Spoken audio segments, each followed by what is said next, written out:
दोस्तों, मैं सतीश पाल आप सबको प्रणाम करना चाहता हूँ, प्रणाम करता हूँ।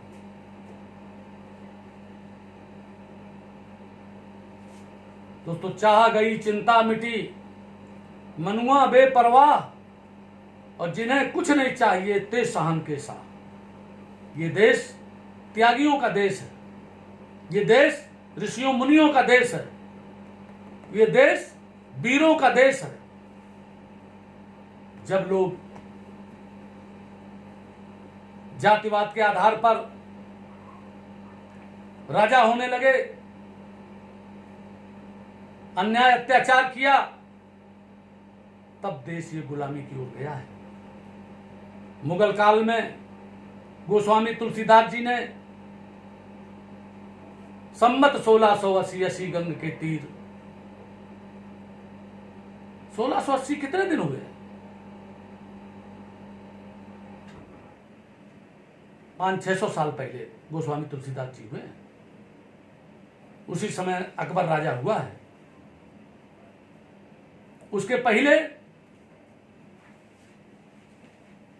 गूखा तसले में गौरी वंश, खिलजी वंश, तुगलक वंश, सैयद वंश और मुगल वंश। सैयद वंश उसके पहले आ चुके थे। मोहम्मद गजनवी, मोहम्मद गोरी सोमनाथ का मंदिर लूट के ले गए।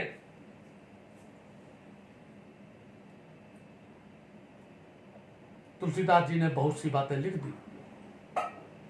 उन्होंने लिखा, पराधीन सपने सुख नाही, कर विचार देखो मन माही। और हम,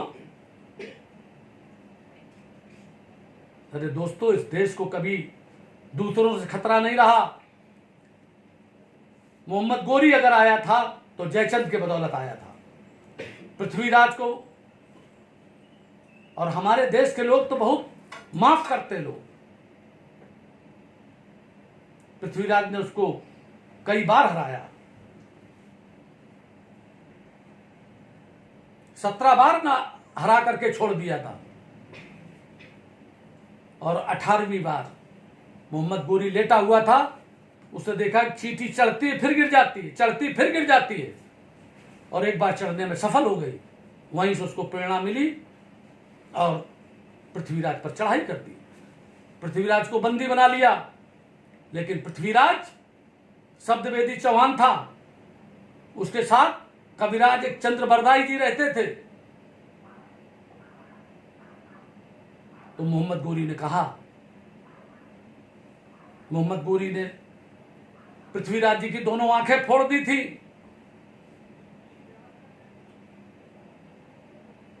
तो मोहम्मद गोरी ने कहा कि मरते वक्त मैं तुम्हारी इच्छा पूरी करना चाहता हूं, बताइए क्या चाहते हो।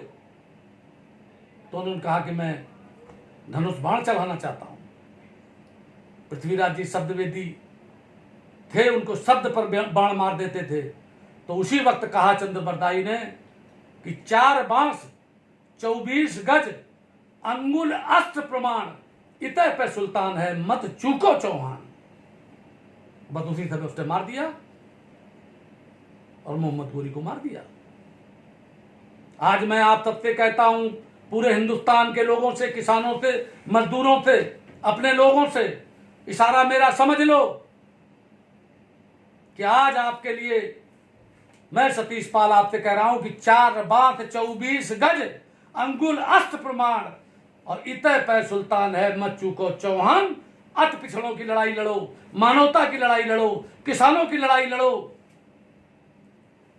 और अपने पूर्वज चंद्रगुप्त मौर्य की तरीके से, रानी अहिल्याबाई होलकर के तरीके से, और तमाम आपके पूर्वज हुए हैं, कालिदास से लेकर के कनकदास तक, और भी तमाम लोग हुए, उनकी तरीके से आप मानवता को और तमाम गरीबों को न्याय दिलवाएं, अन्याय अत्याचार से भारत को मुक्ति दिलाएं, पक्षपात से मुक्ति दिलाएं और न्याय का शासन कराएं। यही बात कहते हुए अपनी वाणी को विराम देता हूं।